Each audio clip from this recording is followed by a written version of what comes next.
Good morning class.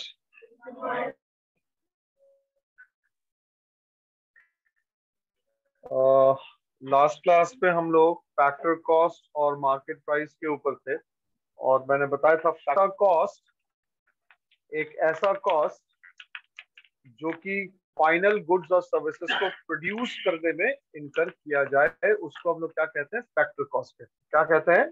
Factor cost.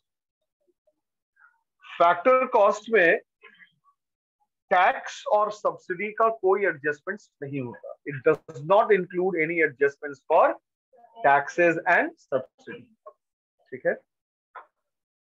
लेकिन जब आप मार्केट प्राइस की बात करते हैं तो मार्केट प्राइस का मतलब हुआ कि जो गुड्स आपने प्रोड्यूस किया वो गुड्स मार्केट में गया for the purpose of the exchange, and the moment you produce those goods and make those goods available in the market, the price gets adjusted in terms of two things.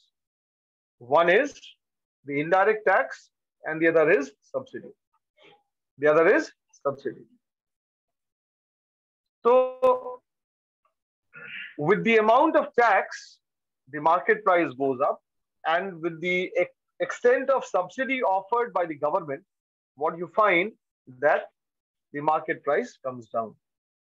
That is, in order to arrive at the market price, what is required? You need to add indirect taxes to the factor cost, and you need to subtract the amount of subsidy from the factor cost. Clear है? Factor cost में factor cost में tax को जोड़ना होगा और subsidy के amount को घटाना होगा अगर आप मार्केट प्राइस निकालना चाहते हैं तो। और अगर आप मार्केट प्राइस से फैक्टर कॉस्ट पे आ रहे हैं तो क्या करना होगा? इनडायरेक्ट टैक्स को घटाना होगा और सब्सिडी को ऐड करना होगा। एक टर्म और उसमें मैंने लिखवाया था, net indirect tax. Net indirect formula में मैंने लिखवाया था नेट इनडायरेक्ट टैक्स। उसको शायद मैंने एक्सप्लेन नहीं किया, नहीं ना किया है? क्या था difference between indirect tax and subsidy? बस यही था। और इसके आगे भी कुछ लिखवाए हैं उसमें, पॉजिटिव नेगेटिव जीरो, ये सब कुछ लिखवा दिए। ठीक है। तो अब अगर इसको हम लोग एक एग्जांपल से समझें कि अगर मेरा एनआईटी पॉजिटिव है तो एनआईटी पॉजिटिव कब होगा? एनआईटी पॉजिटिव कब होगा? जब IT greater than economic subsidy. अब आईटी सपोज करो 40 है और सब्सिडी मेरा 30 है, तो एनआईटी का वैल्यू कितना आ गया? 10 आ गया। अब इसमें अगर फैक्टर कॉस्ट हमारा दिया हुआ 100, तो मार्केट प्राइस बराबर क्या हो जाता है? फॉर्मूला क्या है? फैक्टर कॉस्ट प्लस एनआईटी, यानी कि 100 प्लस 10 इज इक्वल टू क्या होगा? 110। दूसरा फॉर्मूला क्या है? Market price is equal to factor cost plus indirect tax minus subsidy. तो 100 plus 40 minus what? 30 is equal to 110, यानी कि मार्केट प्राइस बड़ा हो गया, फैक्टर कॉस्ट छोटा हो गया। अगर ये केस अपोजिट हो जाए, अपोजिट कहने का मतलब कि अगर हमारा इनडायरेक्ट टैक्स छोटा हो जाए, सब्सिडी, तो एनआईटी का वैल्यू क्या आ जाएगा? नेगेटिव। और जब एनआईटी नेगेटिव आ गया तो मार्केट प्राइस छोटा और फैक्टर कॉस्ट बड़ा। जब इनडायरेक्ट टैक्स का वैल्यू सब्सिडी के बराबर हो जाए, indirect tax becoming equal to subsidy, यानी कि 40 रुपए टैक्स 40 रुपए सब्सिडी, तो एनआईटी का वैल्यू क्या हो गया? 0। तो वैसी हालत में फैक्टर कॉस्ट और मार्केट प्राइस दोनों का वैल्यू क्या होगा? इक्वल हो जाएगा। तो दिक्कत है इसमें? ठीक। अब हम लोग आगे बढ़ते हैं। National income at current prices. National income at current prices.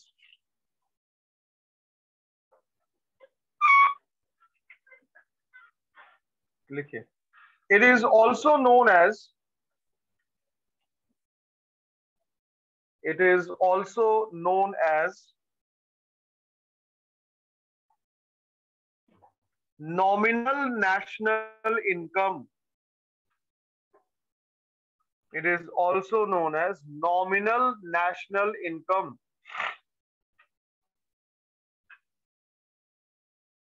Full stop.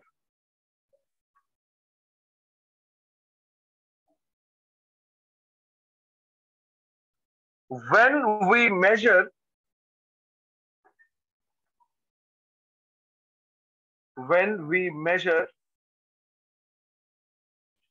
the national income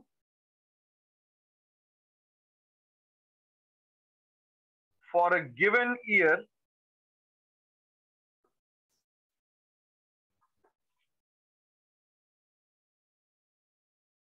on the basis of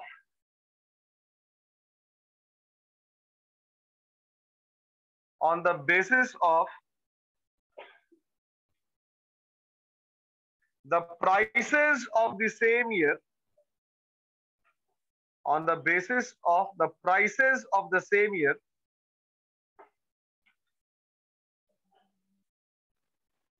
comma, it is called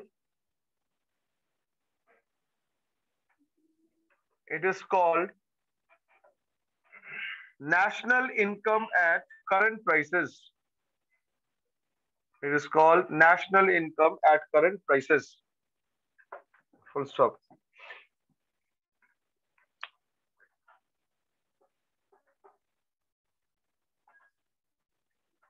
For example,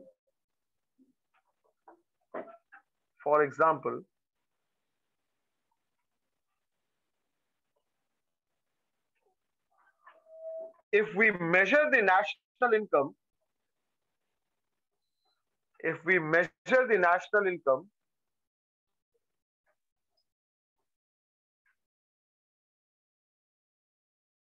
the year 2009-10,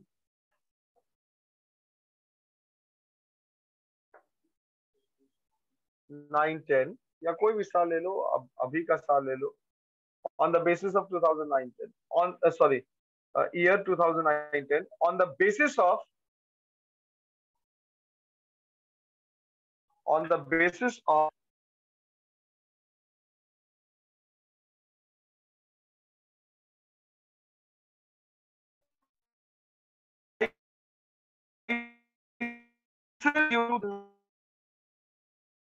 this of prices during 2009-10 itself, comma, is called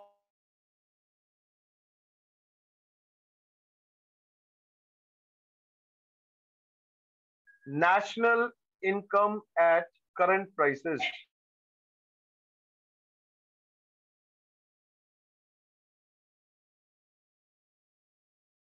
Full stop.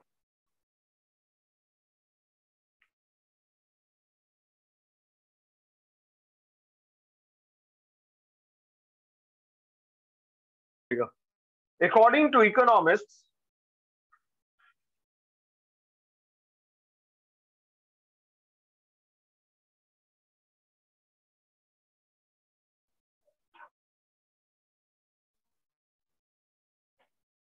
national income at current prices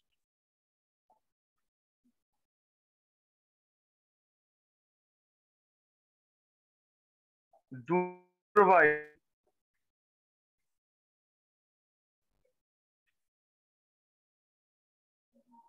not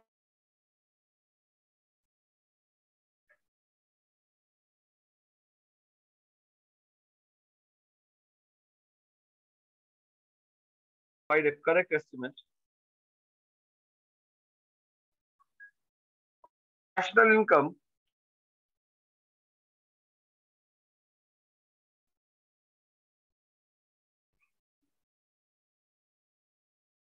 during the because the current year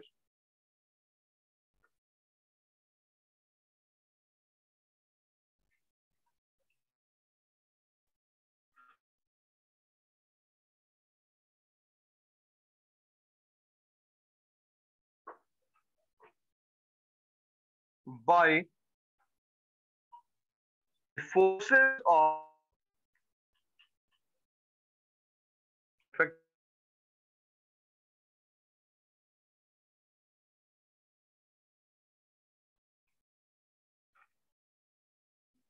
forces of inflation and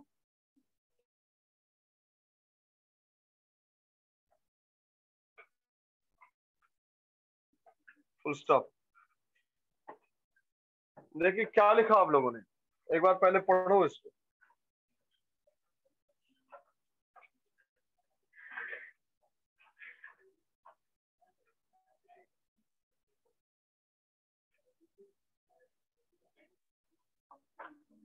By the forces of inflation and deflation.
समझ में आया?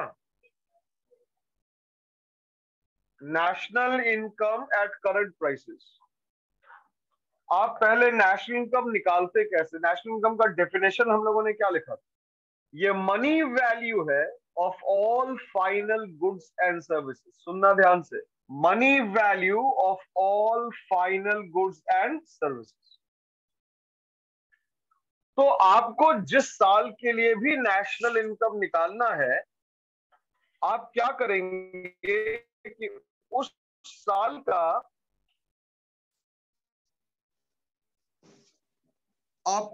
का output calculate करेंगे, जितना भी final goods और services हुआ है वो आप निकालेंगे, उसकी क्वांटिटी, उसको मल्टीप्लाई करते हैं हम लोग किससे? प्राइस। जिस आप उस प्राइस से मल्टीप्लाई करते, तो सब खेल प्राइस में ही है। किसमें है? प्राइस। तो करंट प्राइसेस का मतलब हुआ कि जिस साल के लिए आपको नेशनल इनकम निकालना है, अगर आपने उसी साल के प्राइस से मल्टीप्लाई कर दिया उस साल के आउटपुट को, तो national income at current prices में। मतलब मान लीजिए 21-22 के लिए आपको नेशनल इनकम निकालना है करंट ईयर के आधार पर, करंट प्राइसेस के आधार पर। तो फाइनेंशियल ईयर कब से होगा? 1 अप्रैल 21 से लेके 31 मार्च 2022 तक। आया ना? अभी 1 अप्रैल के बाद से फाइनेंशियल ईयर चेंज कर गया, ये 22-23 हो गया। कौन सा साल हो गया? 22-23। अगर आपको 21-22 के लिए नेशनल इनकम निकालना था करंट प्राइसेस पे, तो आप क्या देखेंगे? 1 अप्रैल 2021 से 31 मार्च 2022 तक के दौरान जितना भी फाइनल गुड्स और सर्विसेज प्रोड्यूस किया गया, उसको आप मल्टीप्लाई कर देंगे किससे? 2021-22 के ही प्राइस। तो ये क्या कहलाएगा? Current prices. करंट प्राइसेस का सीधा सा मतलब ये समझिए, आसान शब्दों में, जिस साल के लिए नेशनल इनकम निकालना है, आउटपुट भी उसी साल का होगा और प्राइस भी उसी साल का होगा। जब आप इन दोनों को आपस में मल्टीप्लाई कर देंगे तो क्या निकल जाएगा? National income at current prices. इसका दूसरा नाम क्या है? Nominal national income. और इकोनॉमिस्ट का ये कहना है कि ये जो नेशनल इनकम है ये रिलायबल नहीं है, ये आपको एक सही एस्टिमेट प्रोवाइड नहीं करती। क्यों नहीं करती है भाई? वो इसलिए नहीं करती क्योंकि करंट ईयर का जो प्राइसेस है वो हो सकता है इन्फ्लेशन और डिफ्लेशन से प्रभावित हो। जरूरत से ज्यादा अगर प्राइस बढ़ जाएगा तो क्या हो जाएगा? इन्फ्लेशन हो जाएगा। तो हमारा नेशनल इनकम का वैल्यू क्या हो जाएगा? बढ़ जाएगा। अगर हमारा प्राइस घट जाएगा, अगर डिफ्लेशन हो गया उस साल करंट ईयर में, प्राइस अगर घट गया, तो नेशनल इनकम का वैल्यू क्या हो जाएगा? कम हो जाएगा। तो ये आपको एक करेक्ट एस्टिमेट नहीं देता। According to economist, national income at current prices do not give you a correct estimate of national income, because जो प्राइसेस है वो प्राइस हो सकता है कि इन्फ्लेशन और डिफ्लेशन के फोर्सेस से इफेक्टेड हो। क्लियर है क्लास? आगे लिखिएगा, national income at constant prices, national income at constant prices,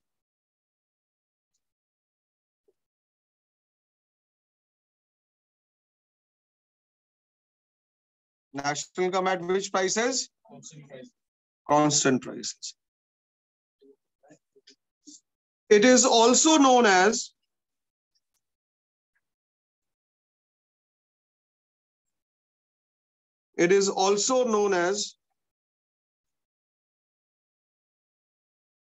real national income.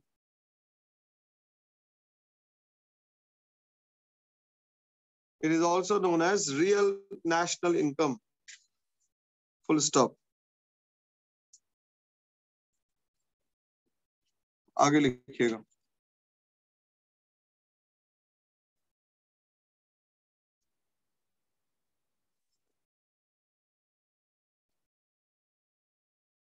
when we measure the national income for a given year,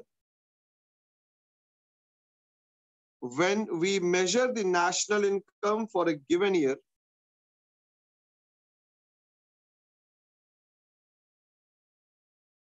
when we measure the national income for a given year on the basis of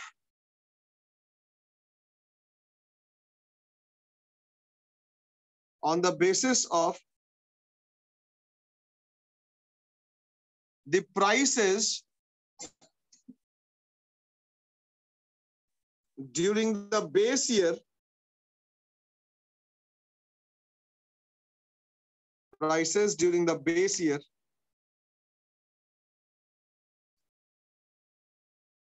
comma, it is called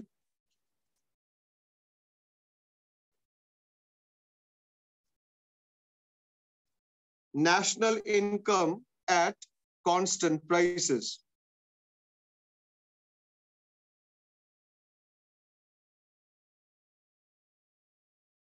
नीचे star mark दे दीजिएगा।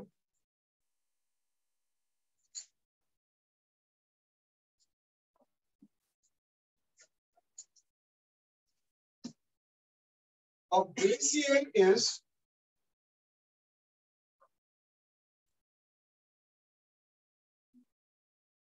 a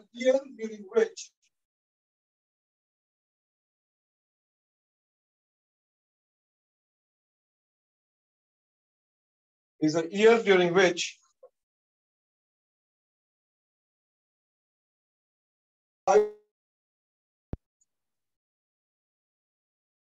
stable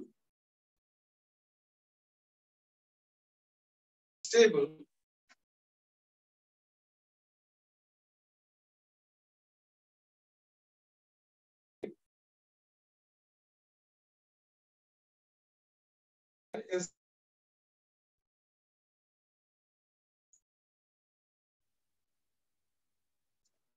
as fixed time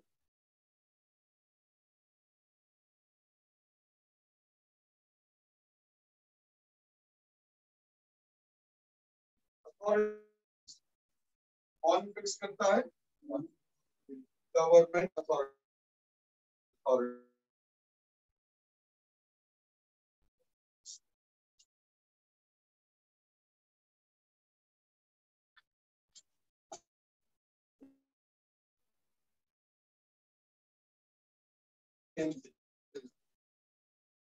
For example,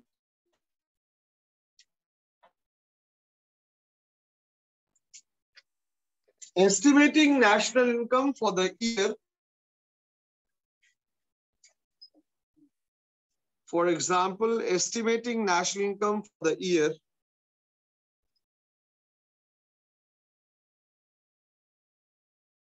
2018-19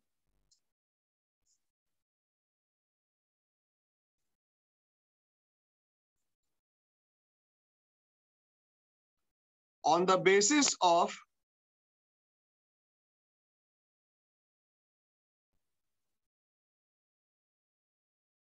during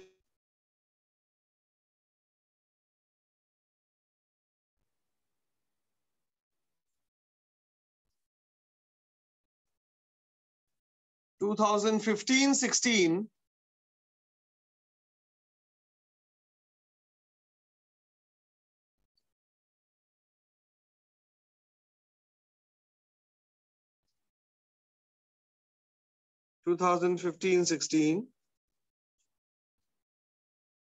bracket में लिखेगा base year, is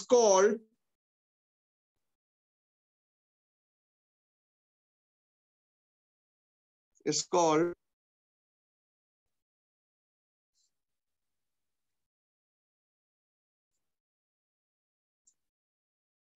national income at constant prices. It's called national income at constant prices.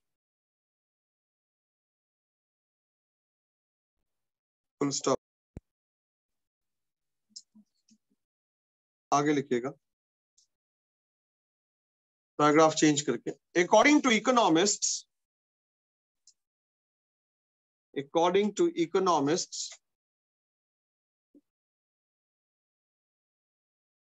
national income at constant prices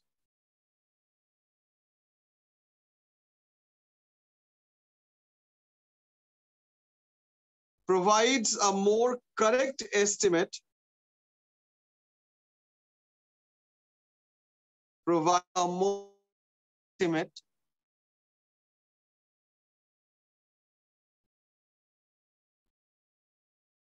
of national income, a more correct income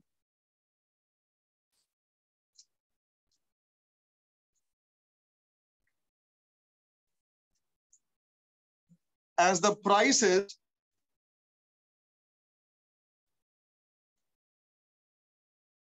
are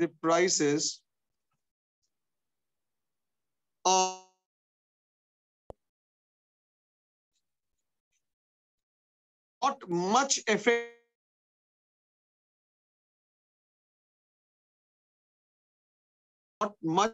by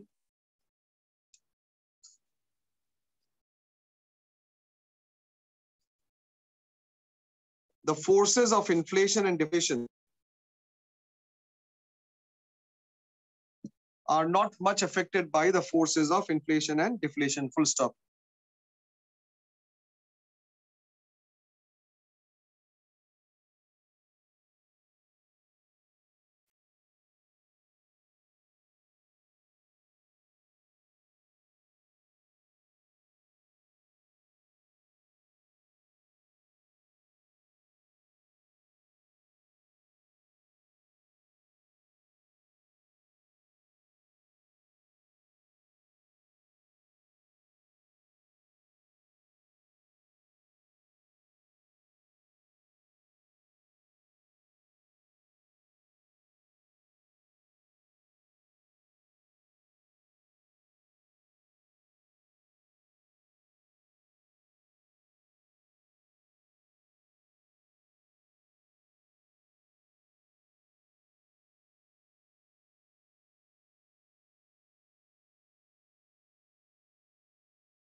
नहीं चाह रही है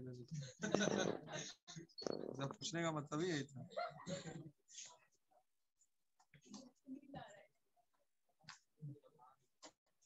पढ़ के देखो जल्दी फटाफट.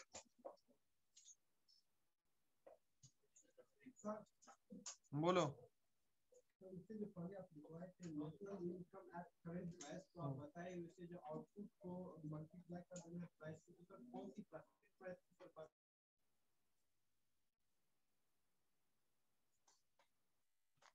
मार्केट प्राइस से ही मल्टीप्लाई करेंगे और फिर उसमें एडजस्टमेंट्स होगा टैक्स का और सब्सिडी का, तब ना नेशनल इनकम निकलेगा। क्योंकि नेशनल इनकम कभी भी मार्केट प्राइस पे नहीं निकलता, नेशनल इनकम हमेशा फैक्टर कॉस्ट पे निकलता है। हाँ, दूसरी बात बोलो।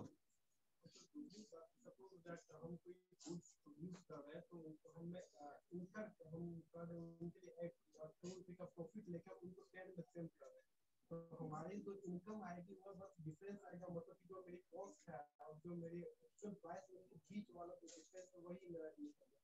तो जैसे सर डेफिनेशन में नेशनल इनकम का जो मेरा जो भी service final goods and service का उनका जो भी मॉनेटरी वैल्यू है वो मेरा इनकम है। सर वो इनकम कैसे कंसीडर कर सकते हैं? वो तो मेरा मतलब डिफरेंस होना चाहिए हम इनकम किए जितना मेरा प्राइस था उसके बीच वाला मेरा इनकम होना चाहिए। आफ्टर मनी जो तुम बता रहे हो इनकम नहीं, वो प्रॉफिट है। प्रॉफिट और इनकम में फर्क है। नंबर 16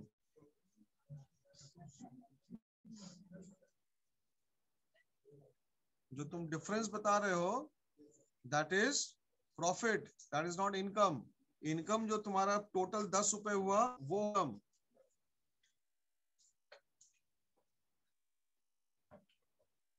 तो जब आप नेशनल इनकम को एस्टिमेट करते हैं तो नेशनल इनकम हमेशा मनी वैल्यू है of all final goods and services produced, यानी कि कितने वैल्यू का हमने गुड्स प्रोड्यूस किया। ठीक है, जैसे अगर एसी प्रोड्यूस हो रहा है, कूलर्स प्रोड्यूस हो रहा है और बाकी सारी चीजें प्रोड्यूस हो रही हैं, तो उसको प्रोड्यूस करने में कितना एक्सपेंसेस इनकर किया गया, उनका मॉनेटरी वैल्यू क्या है। और नेशनल इनकम को मैंने बताया था कि हमेशा फैक्टर कॉस्ट पे आप उसको एक्सप्रेस करते हैं। It is never shown eight market price, never. तो जैसे ही मार्केट प्राइस होगा, मार्केट प्राइस पे हम लोग एडजस्टमेंट्स करेंगे, किसका, टैक्स का और सब्सिडी का, दोनों का एडजस्टमेंट्स करेंगे। तो national income at constant price is different from national income at current price. Constant price में इसका नाम रियल नेशनल इनकम, क्या नाम है इसका, रियल नेशनल इनकम। अब रियल नेशनल इनकम जो है वो इकोनॉमिस्ट का कहना है कि ये आपको ज्यादा बेहतर एक पैरामीटर देता है या एक ज्यादा बेहतर आपको वैल्यूएशन देता है नेशनल इनकम का, या एस्टिमेट देता है। क्यों देता है? क्योंकि यहाँ पे जो प्राइस अंडर कंसिडरेशन नहीं है, ये का प्राइस, कौन से ईयर का प्राइस है, बेस ईयर। अब ये बेस ईयर क्या है, कोई भी ऐसा ईयर जिसमें प्राइस ना तो बहुत ज्यादा हाई हो ना बहुत ज्यादा लो हो, जिसको कि सरकारी अथॉरिटी के द्वारा तय किया जाता है, इसलिए ये स्टेबल प्राइस ईयर भी इसको हम लोग कहते हैं। तो जब आप उस बेस ईयर को के प्राइस को या उस प्राइस से जिस साल का नेशनल इनकम आपको कैलकुलेट करना है उस साल के आउटपुट से मल्टीप्लाई कर दीजिएगा तो नेशनल इनकम निकल जाएगा, किसका, उस साल का कांस्टेंट प्राइसेस पे। ये जो मैंने लिखवाया था फर्स्ट एग्जांपल में करंट प्राइसेस में, अगर आपको 2009-10 का नेशनल इनकम निकाला है on the basis of 2009-10 price self, तो वो हो गया क्या, करंट प्राइस। लेकिन अगर आप 9-10 का निकालते, 9-10 का इनकम निकालते कि नेशनल इनकम क्या है कांस्टेंट प्राइसेस पे, तो वो आप कैसे निकालते, आउटपुट लेते 9-10 का, प्राइस लेते बेस ईयर का। प्राइस किसका लेते, बेस ईयर। तो 9-10 वाले साल में बेस ईयर था 4 और 5, 4-5 में जो प्राइस था उस साल का जो प्राइस था वो बेस ईयर। 9-10 के आउटपुट को जब आप 4-5 के प्राइस से मल्टीप्लाई कर देते जो कि बेस ईयर का प्राइस था, तो वो जो वैल्यू निकलता वो national income at constant price निकलता, या उसको आप रियल नेशनल इनकम कहते हैं। लेकिन करंट, ये वो करंट प्राइस लेवल पे अगर आपको निकालना है तो जिस साल का आउटपुट उसी साल का प्राइस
तो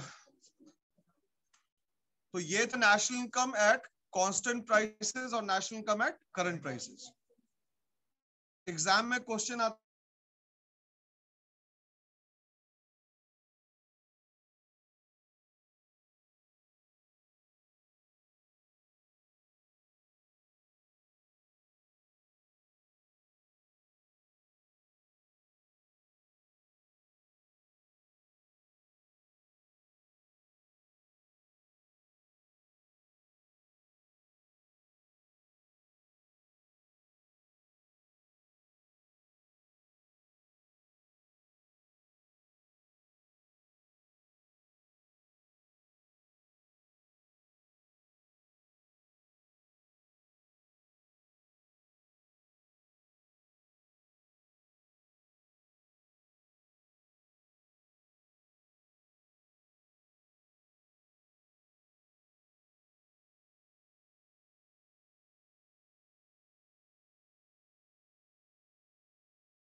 लिखिएगा आगे।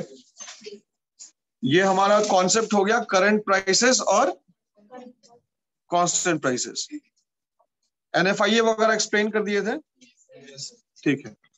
अब हम लोग आगे बढ़ेंगे और ग्रॉस का कॉन्सेप्ट हमने पढ़ लिया था, नेट का कॉन्सेप्ट हमने पढ़ लिया था, सब कुछ पढ़ लिए थे। तो कुछ हम क्वेश्चंस लिखा रहे हैं, हमको कन्वर्ट करके बताइए। Convert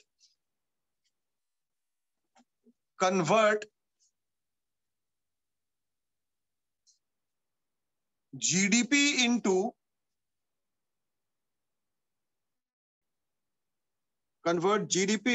NNP। Convert GDP into NNP।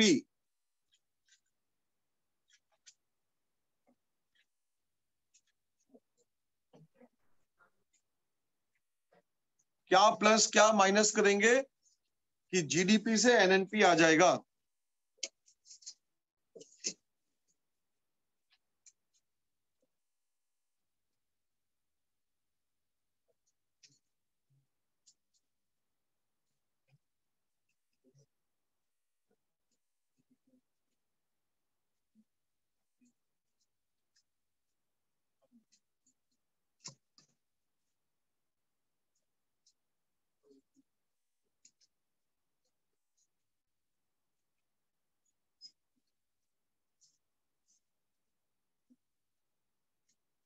Convert GDP into NNP। क्या प्लस करेंगे, क्या माइनस करेंगे, क्या वैल्यू आ सकता है, ये आप बताइए फटाफट। कुछ नहीं दिया हुआ है क्वेश्चन में कुछ नहीं दिया हुआ है, सिर्फ कन्वर्ट करना है GDP को GDP into NNP। Nothing has been given।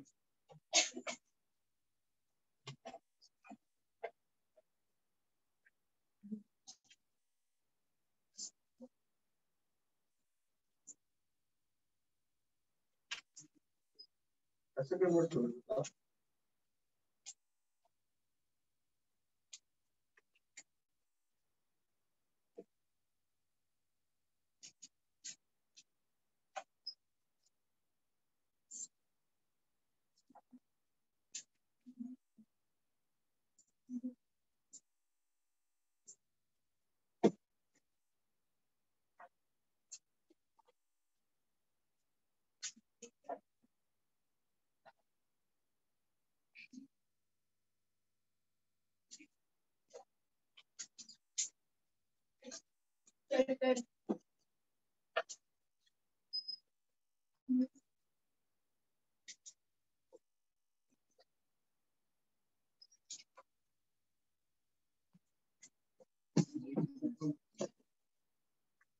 क्या करेंगे जी, GDP को कन्वर्ट करना NNP में।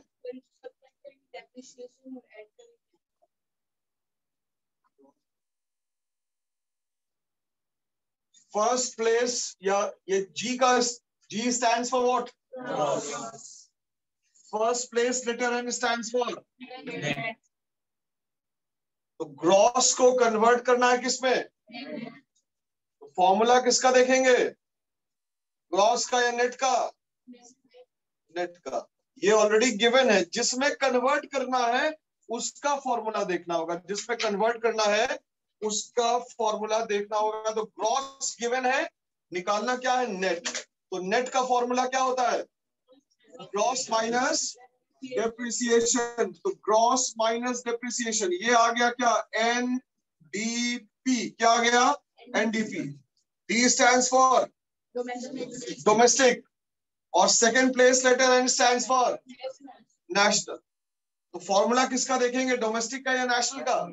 तो नेशनल इज इक्वल टू क्या होगा? Domestic plus NFIA. तो इसमें एनएफआईए को ऐड कर दीजिएगा तो ये आगे। अब आगे लिखिए convert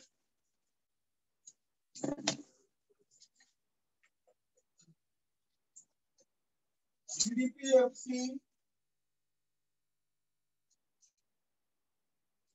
convert GDPFC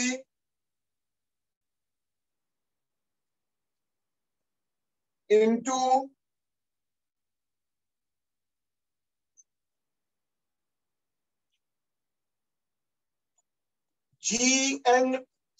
into NNP MP. GDPFC को कन्वर्ट करना है NNP MP पे। क्या प्लस करेंगे और क्या माइनस करेंगे?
क्या करेंगे? क्या प्लस माइनस?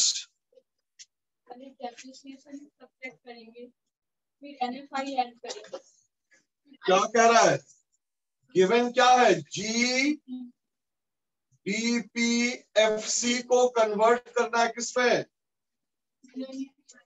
NNP MP पे कन्वर्ट करना। तो G स्टैंड्स फॉर ग्रॉस और first place letter N stands for net. तो ग्रॉस को नेट में कन्वर्ट करना है। फॉर्मूला देखेंगे नेट का। नेट बराबर क्या होता है?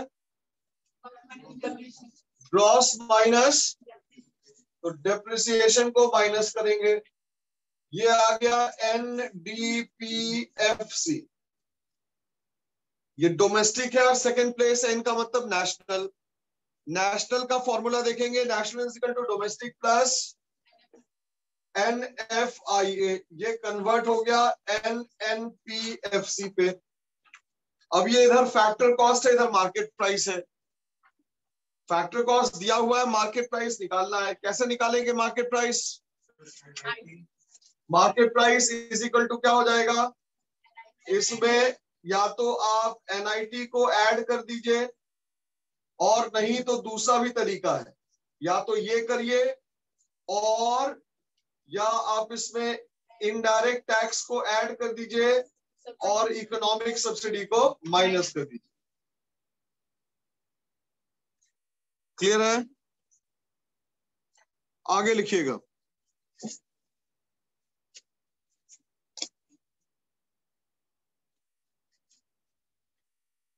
कन्वर्ट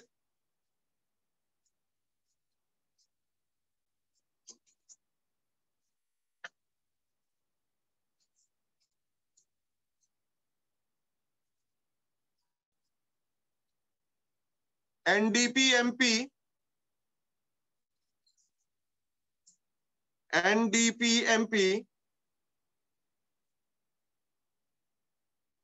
into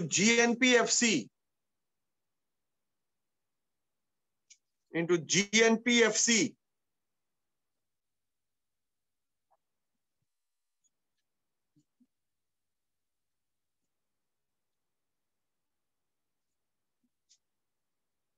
किसमें कन्वर्ट करेंगे? GNPFC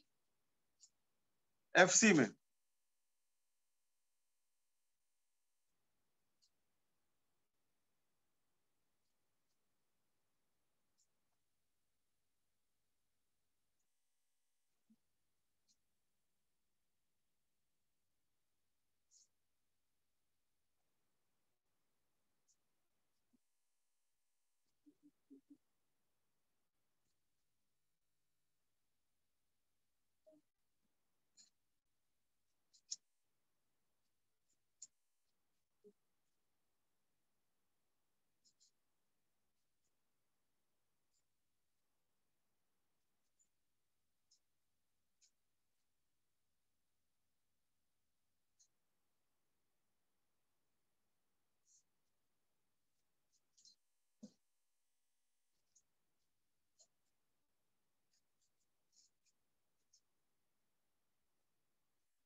किसको किसमें कन्वर्ट करना है?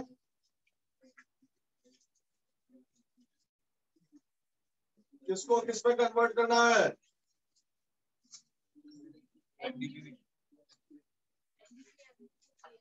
एनडीपी एमपी को कन्वर्ट करना है किसमें? GNPFC में कन्वर्ट करना है।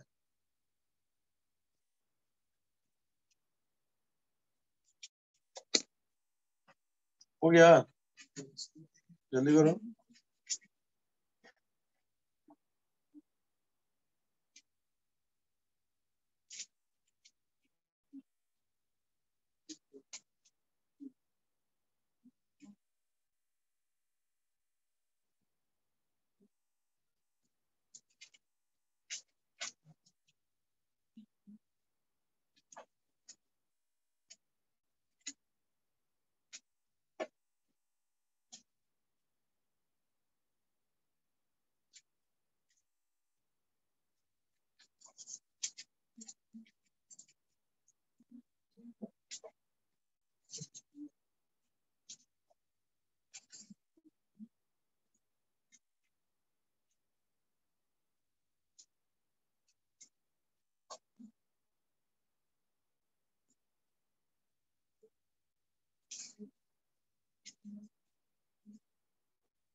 नहीं सुनना वो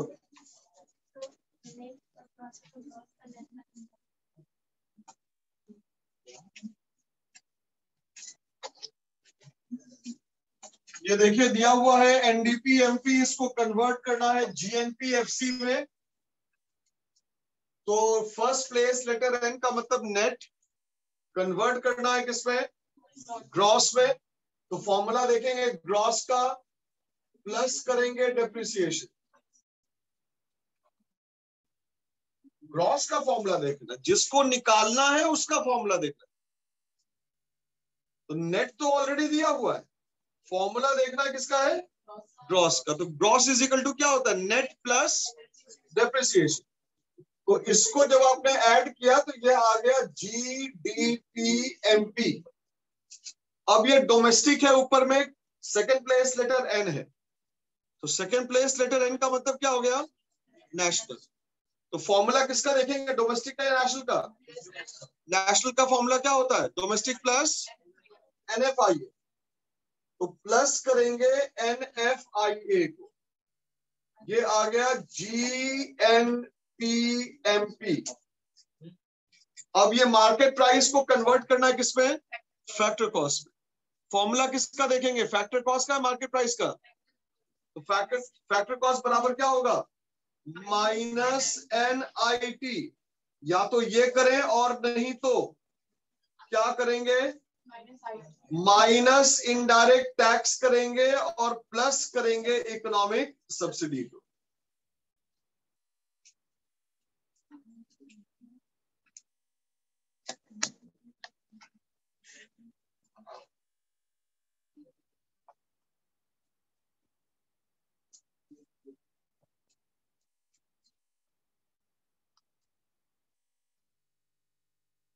क्या वजह, तुम पीछे क्या देख रहा है, काहे के दिए तुम उसको कॉपी।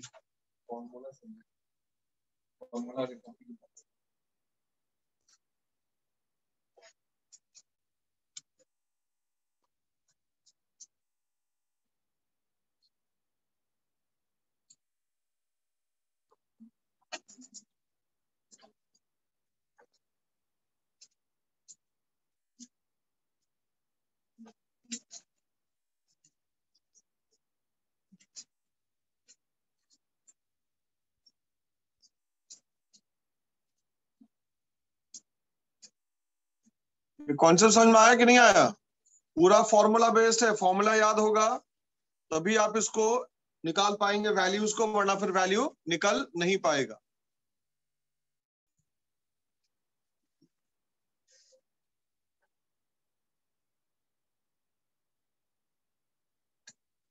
अब तो नेशनल का में खाली डिफरेंट मेथड्स बचा हुआ है और एग्रीगेट डिमांड और इन्फ्लेशन बचा हुआ, बस यही तो बचा हुआ है ना। चलो ठीक है, तो आज का सेशन हम लोग यहाँ पे एंड करते हैं।